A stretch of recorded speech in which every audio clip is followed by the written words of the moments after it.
அனைவருக்கும் வணக்கம் பிள்ளைகள். இன்று நாங்கள் தரமாறு மாணவர்களுக்கான விஞ்ஞான பாடத்துல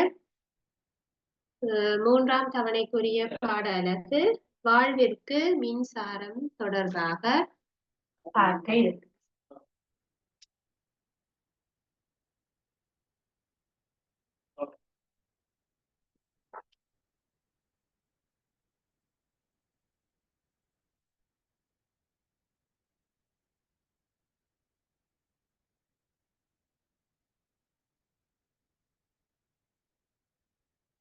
வாழ்விற்கு மின்சாரம். ஏற்கனவே நாங்கள் இந்த பாடத்தினுடைய சில பகுதிகளை பார்த்திருக்கிறோம். அதனுடைய தொடர்ச்சியை நாங்க பார்க்கலாம். இப்ப நாங்க இதுல என்ன பார்த்திருக்கிறோம்? ஏற்கனவே எங்களுக்கு மின்னை உற்பத்தி செய்வதற்கான முறைகள், மின்னை உற்பத்தி சரி, நாங்க இதுல மின்னை உற்பத்தி செய்யக்கூடிய எளிய முறைகள் சம்பந்தமாக பார்க்கிறோம். அதுல ஒன்றுதான் எலுமிச்சம்பழத்தில இருந்து மின்னை உற்பத்தி செய்தல்.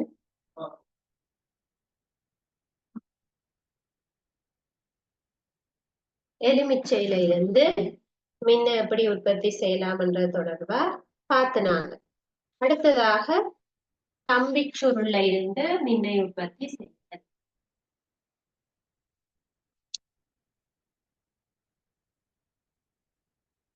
கம்பிச்சுருள்ல இருந்து மின்னை எப்படி உற்பத்தி செய்யலாம் என்று சொல்லி பார்த்திருக்கோம். இன்று நாங்கள் ஒரு நீர் மின்வல நிலையத்துல எப்படி மின்னை உற்பத்தி செய்கிறார்கள், அதாவது இலங்கை என்ற நாடு நீர்மின் உற்பத்தியில தான் தங்கி இருக்கு. சரி, அப்ப எங்க நாட்டுக்கு நீர்மின் உற்பத்தி அவசியமான ஒன்று. அப்ப எங்களுக்கு தெரிய வேணும் நீர்மின் உற்பத்தி எவ்வாறு நடைபெறுது. சரியா, அப்ப நாங்கள் ஒரு சிறிய நீர் மின்வல நிலையத்துல என்னென்ன நடக்குன்னு சொல்லி பார்ப்போம். முதலாவது எங்களுக்கு இங்க இருக்கிற மின்வல நிலையங்கள் தெரிய வேணும். எங்கெங்க மின்வல நிலையங்கள் இருக்குது, அங்க எப்படி மின்ன உற்பத்தி செய்யப்படுகிறது, எங்க அது அமைந்திருக்கு, அமைவிடம். சரியா, இப்ப முதலாவது நீர் மின்வல நிலையம். நீர் மின்வல நிலையம்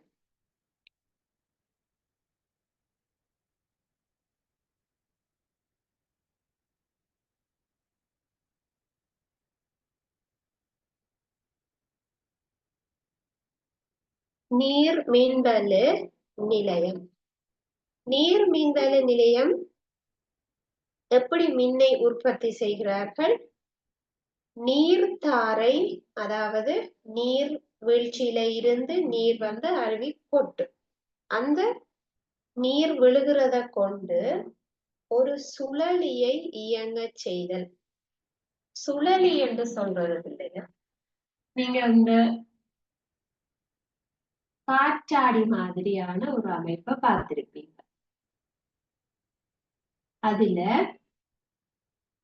இப்படி ஒரு சுழலி பூட்டப்பட்டு இருக்கு.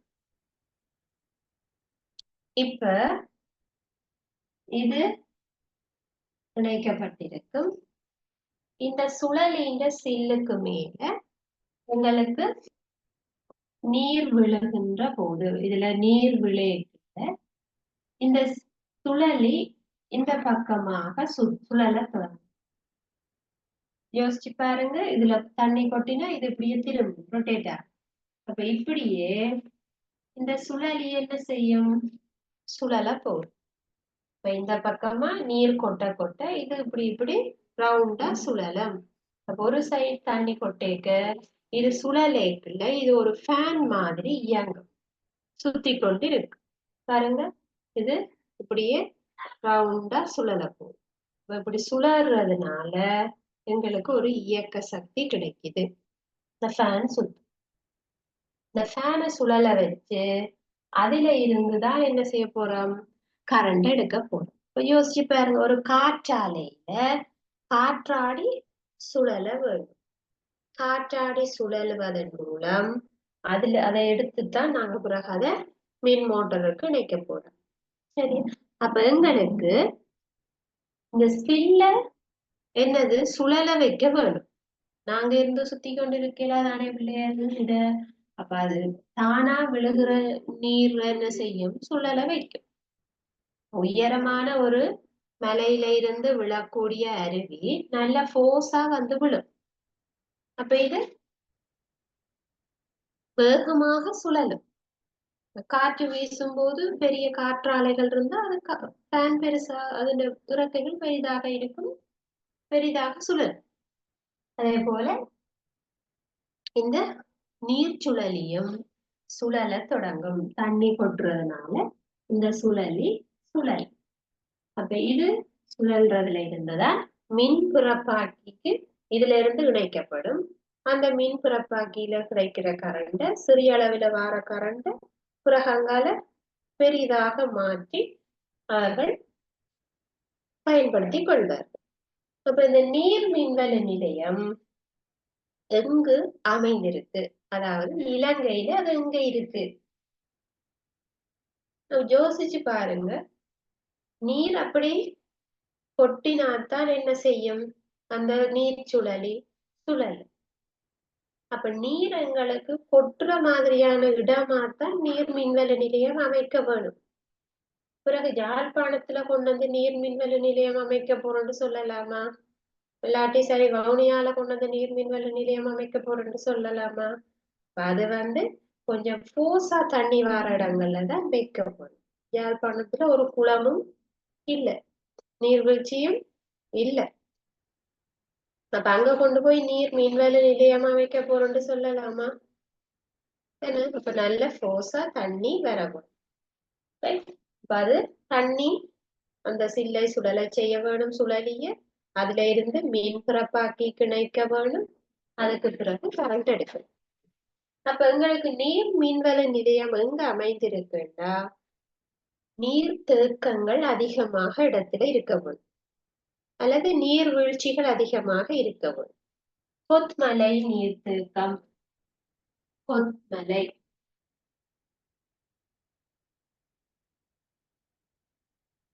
கொத்மலை நீர்த்தேக்கத்துல இருக்கு, அல்லது விக்டோரியா நீர்த்தேக்கம். விக்டோரியா சரியா, ரன் தம்பே ரன் தெனிக்கல. சரியா, அப்ப இந்த மாதிரியான நீர் மின்வல நிலையங்கள் இலங்கையில இருக்கு. சரியா, அப்ப நீர் மின்வல நிலையத்தில இருந்து கரண்ட் உருவாக்கப்படும். இலங்கையில கரண்ட் உருவாக்குற ஒவ்வொரு முறைகள். சரியா, அப்ப எங்களுக்கு நீர்ல இருந்து நாங்க கரண்ட உருவாக்குறோம். நீர் மின்வல நிலையம். சரியா, அப்ப நீர்ல இருந்து எப்படி கரண்ட் வருது? நீர் இந்த சுழலியை சுழல செய்வதனால் மின் பிறப்பாக்கிக்கு கரண்ட் அனுப்பப்படுது. சுழல செய்து சுழலி சுழலுவதனால் மின் பிறப்பாக்கிக்கு கரண்ட் அனுப்பப்படும். சரியா, அப்ப இதுதான் நீர் மின்வல நிலையத்துல நடக்கிற செட்டப். அப்ப அந்த சுழலியை இயங்க செய்யறதுக்கு ஒரு ஆற்றல் தேவைப்படுகிறது. அதுதான் அந்த நீர் கொட்டுவதால கிடைக்கும். அது நீரின் மூலம் கிடைக்கிறதுனால நீர் மின்வல் என்று சொல்றோம். சரியா, எங்கெங்க இருக்குது? கொத்மலை நீர்த்தேக்கம், விக்டோரியா நீர்த்தேக்கம், ரன்தம்பே, ரன்தெனிகல.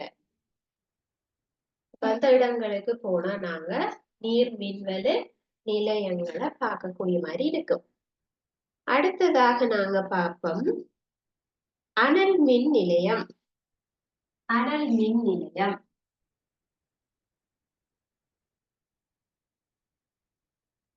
இரண்டாவது அனல் மின்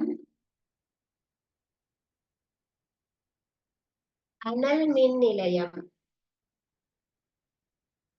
ரைட், அனல் மின் நிலையம் என்றா இதே மாதிரி ஒரு சுழலி இருக்கும். இப்ப இதுக்கு நாங்க என்ன செய்திருக்கிறோம்? நீர் வீழ்ச்சியில இருந்து நீர் கொட்டுவதனால சுழலியை இயங்க செய்யறோம். அதுவே ஒரு அனல் மின் நிலையமாக இருந்தால் அங்க கொதி நீராவியின் மூலம் சுழலியை இயங்க செய்ய முடியும்.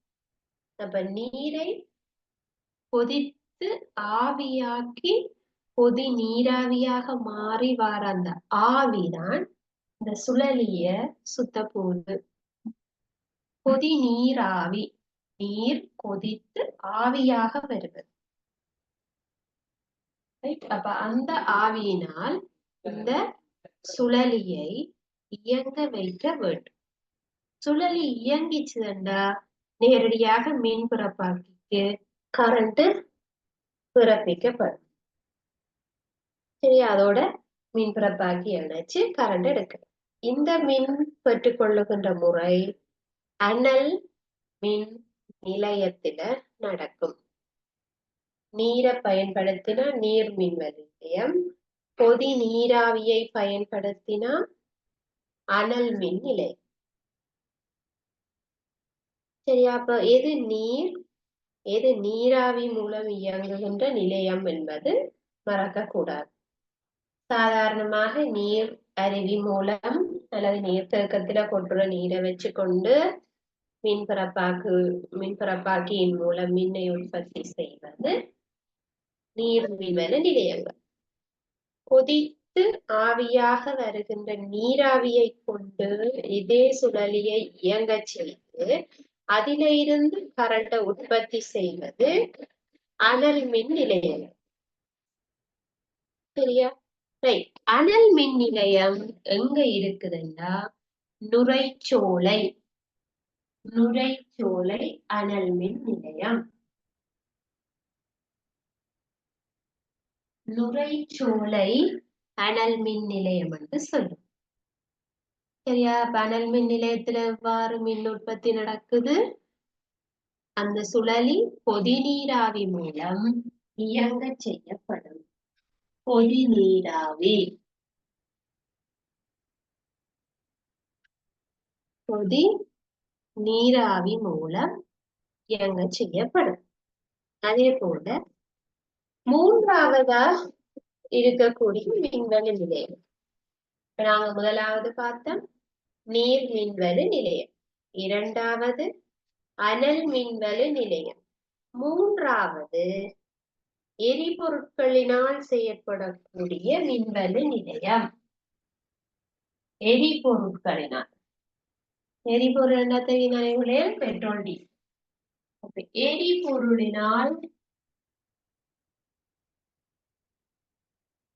எரிபொருளினால் இயங்கும்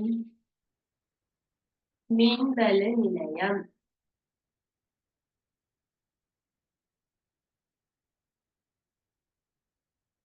எரிபொருளினால் இயங்கக்கூடிய மின்வெளி. அப்ப இங்க எரிபொருள் பாவிக்க போறோம். எரிபொருளை வச்சுக்கொண்டு உங்களுக்கு தெரியும் என்ஜின்களை இயங்க செய்ய முடியும். இப்ப பைக்குக்கு பெட்ரோல் போட்டா என்ஜின் வேலை செய்யும். அப்ப அதனால என்ஜின் மூலம் டைனமோவை நாங்க இயங்க செய்ய முடியும். இப்ப சைக்கிள்ல என்னோட டைனமோவை இயங்க செய்யறது, சைக்கிள் இந்த சில்லு சுத்த வேணும், சில்லோட இணைஞ்சிருக்கிற டைனமோ சுத்த வேணும், டைனமோட தலை சுத்திக்குள்ள கரண்ட் வரும், அந்த கரண்ட்னால எங்களுக்கு முன்னுக்கு லைட் எரியும். சைக்கிள்ல லைட் எரியக்கூடியதாக இருக்கு. அப்ப டைனமோவை சுழல செய்யறதுக்கு இந்த எரிபொருளை பயன்படுத்துகிறோம். எரிபொருளை பயன்படுத்தி என்ஜின் மூலம் டைனமோ என்ன செய்யப்படும்? சுழல செய்யப்படும். எரிபொருள் மூலம் என்ஜின் இயங்க செய்யப்படும்.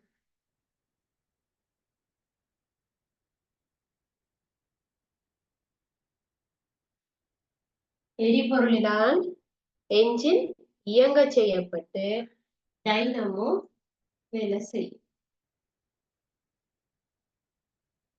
டைனமோ வேலை செய்யும். அப்ப எரிபொருட்களினால மின்னை உற்பத்தி செய்கிறது எங்க இருக்குது? இலங்கையில எங்க இருக்குது? இலங்கையில எங்களுக்கு நீர்மின் உற்பத்தி மட்டுமில்ல, அனல் மின் நிலையம் இருக்கிறது, எரிபொருளால மின் உற்பத்தியும் நடக்குது. சரியா? அப்ப அது எங்க இருக்குன்னா கழனி திசை.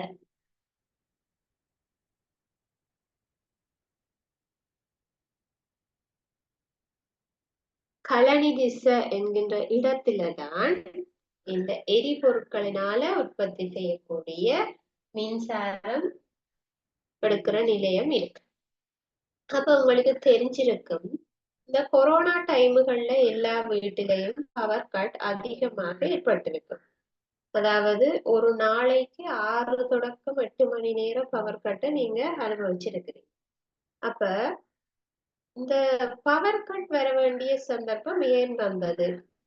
அப்ப கொரோனா டைமுகள்ல உங்களுக்கு தெரியும், ஆல்ரெடி எங்களுக்கு பெட்ரோல் பிரச்சனை இருந்தது. பெட்ரோல் டீசல் அதாவது எரிபொருட்களுக்கான தட்டுப்பாடு இருந்தது உங்களுக்கு தெரியும். அதனால எரிபொருட்களுக்கு தட்டுப்பாடு இருக்கிறதுனால எரிபொருளை கொண்டு இயங்கக்கூடிய மின் உற்பத்தி நிலையங்களுக்கும் அது சவாலாக இருந்திருக்கு. அவர்களால மின்னை உற்பத்தி செய்வது குறைவாகவும் பயன்படுத்துறது கூடவாகவும் இருந்துச்சு. எல்லாரும் வீடுகள்லயே இருந்து என்ன செய்தாங்க, அதிகமாக கரண்ட பாவிச்சு. அப்ப பாவனை கூடமாகவும் உற்பத்தி குறைவாகவும் இருந்ததுனால எங்களுக்கு என்ன, கரண்ட் அதிகம் தேவையாக இருந்தது. அப்ப அதிகம் தேவைக்கு ஏற்ற மாதிரி உற்பத்தி செய்ய முடியாத நிலை வந்ததுனால பவர் கட் தேவைப்பட்டது. சரியா? ரைட். அடுத்தது, அப்ப எங்களுக்கு இப்ப 3 மின்வெள நிலையங்கள் பார்த்திருக்கு. என்னென்ன? நீர் மின்வெள நிலையம், அனல் மின்வெள நிலையம், அடுத்தது எங்களோட எரிபொருள்களின் மூலம் செயற்படக்கூடிய மின்வெள நிலையம். அடுத்தது 4வது மின் உற்பத்தி முறை காற்று மின் உற்பத்தி, காற்று மின்வெளு.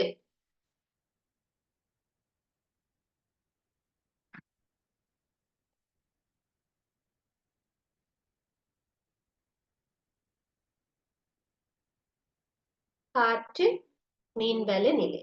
இப்ப காற்றுண்டா உங்களுக்கு தெரியும், காற்றாலைகள். இப்ப யாழ்ப்பாணம் போகைக்கு அந்த சங்குப்புட்டி ரோட்டால போயிருந்தா எல்லாம் பல பேருக்கு தெரிஞ்சிருக்கும்.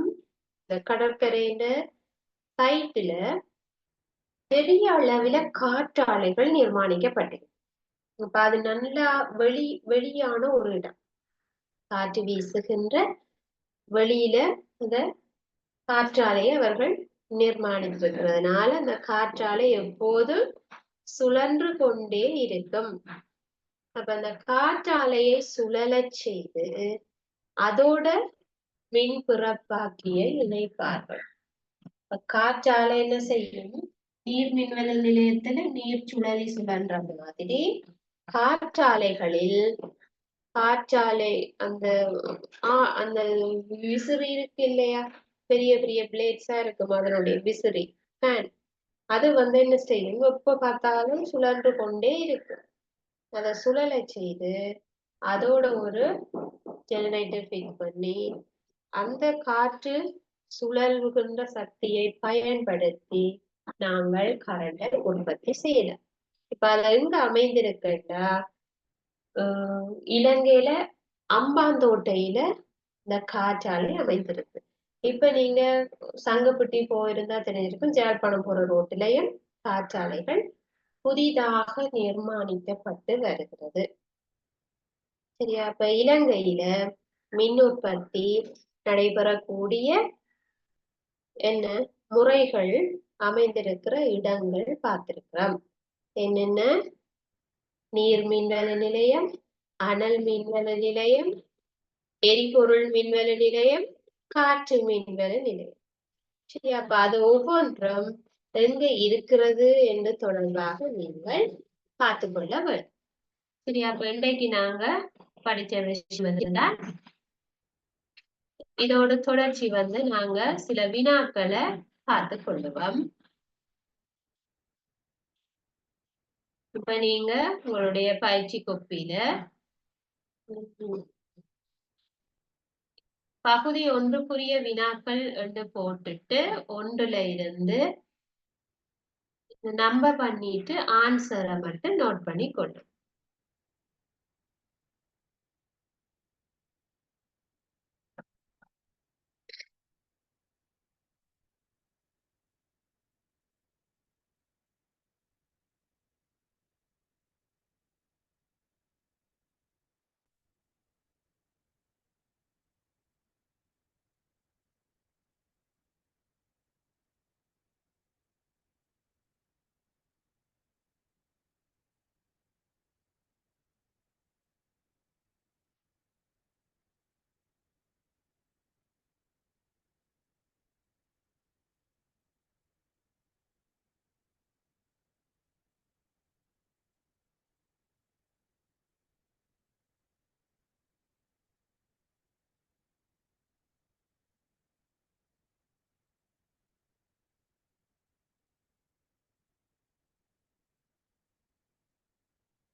சரி, உங்களது லேப்டாப்ல ஸ்லைட் ஷோ இருக்கிறதுனால கொஷன்ஸை போர்டில் எழுதி வர நீங்க பார்த்து எழுதி கொள்ளுங்க,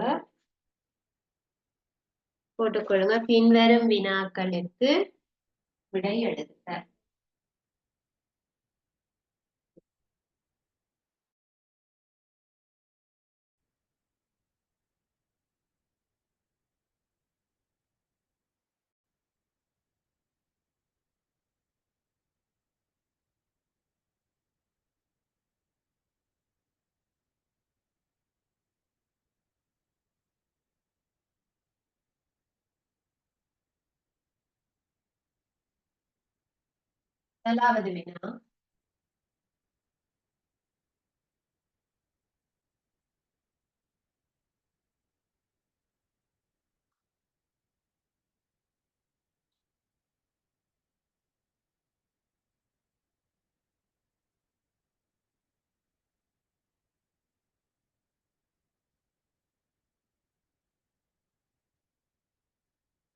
முதலாவது வினா, இலங்கையில்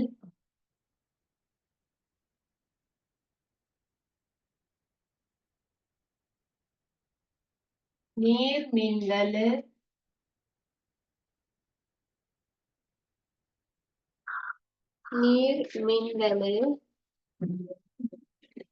நிலையம்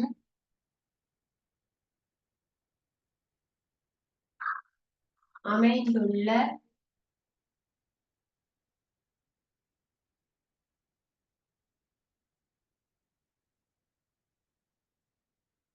இடம் 2 எழுது.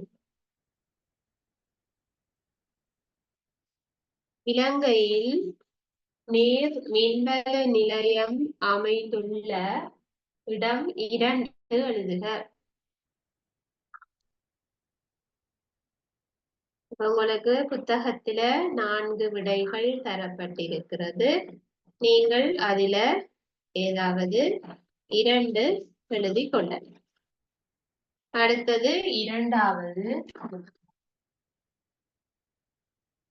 அனல் மின்வெள நிலையங்களில் அனல் மின்வெள நிலையங்களில்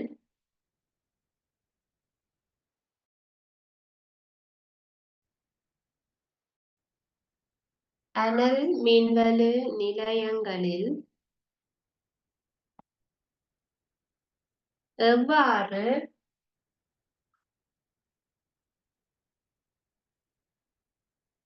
மின் உற்பத்தி செய்யப்படுகிறது?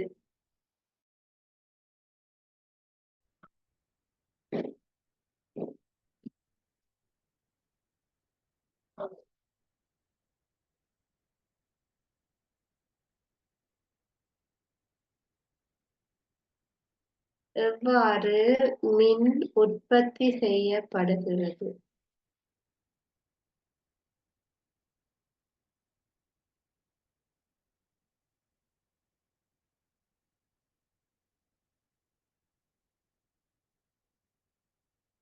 மூன்றாவது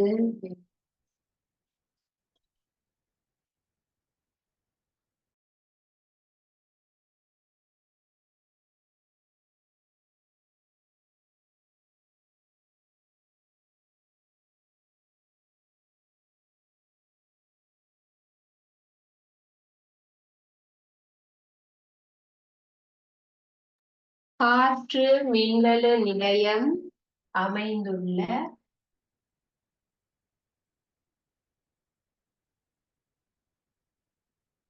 இடம் எது?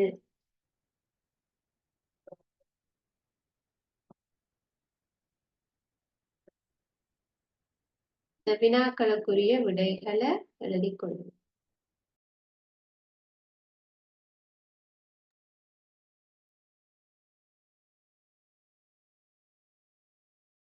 முதலாவது வினா, இலங்கையில் நீர் மின்வலு நிலையம் அமைந்துள்ள இடம் 2 எழுதுக.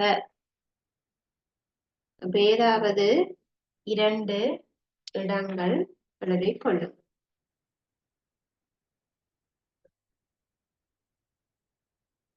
இரண்டாவது வினா, அனல் மின்வலு நிலையங்களில் எவ்வாறு மின் உற்பத்தி செய்யப்படுகிறது?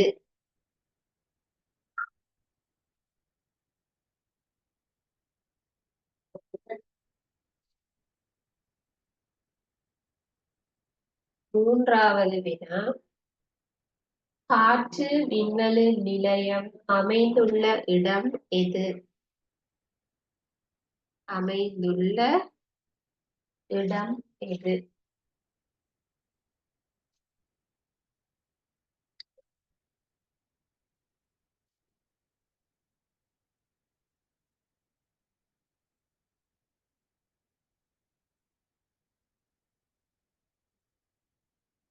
சரியா? முதலாவது கேள்விக்கான விடை, இலங்கையில மின் உற்பத்தி நிலையம் கொத்மலை, விக்டோரியா, ரன்தம்பே, ரந்தெனிகல இந்த 4 இடங்கள்லயும் இருக்கு.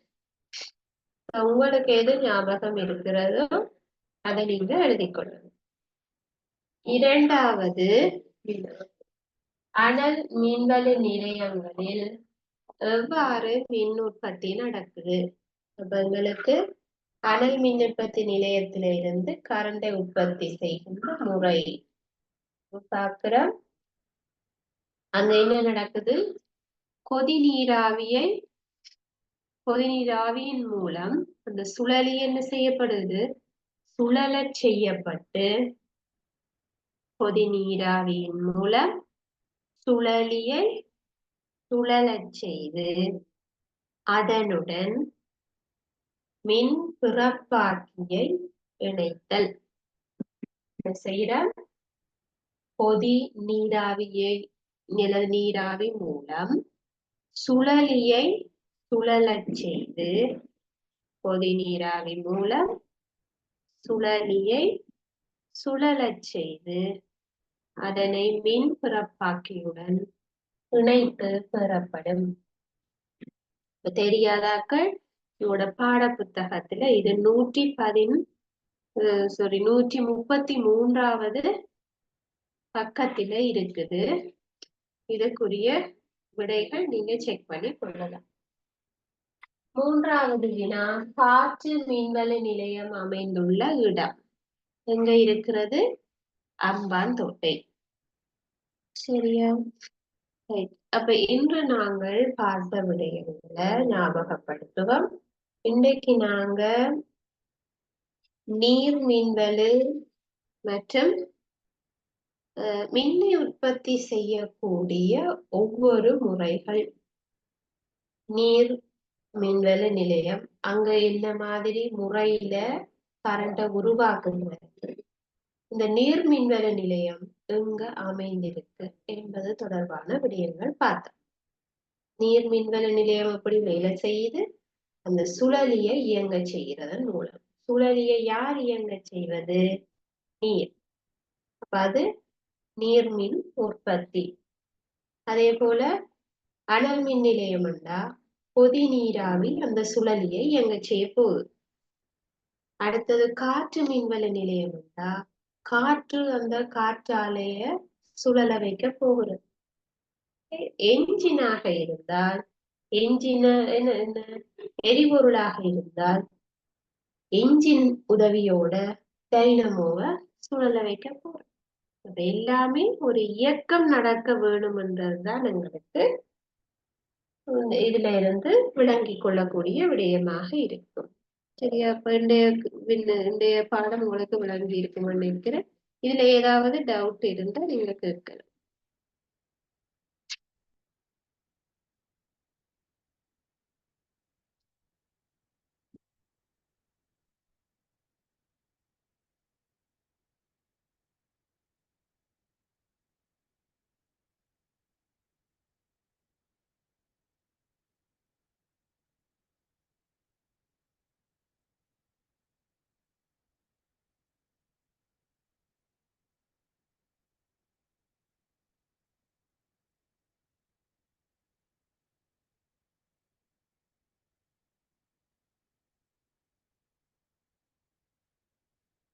உங்களுக்கு எந்த விதமான டவுட்டும் இல்லை என்றால் நாங்க இதனுடைய தொடர்ச்சியை அடுத்த வகுப்புல பார்க்கலாம். தேங்க்யூ.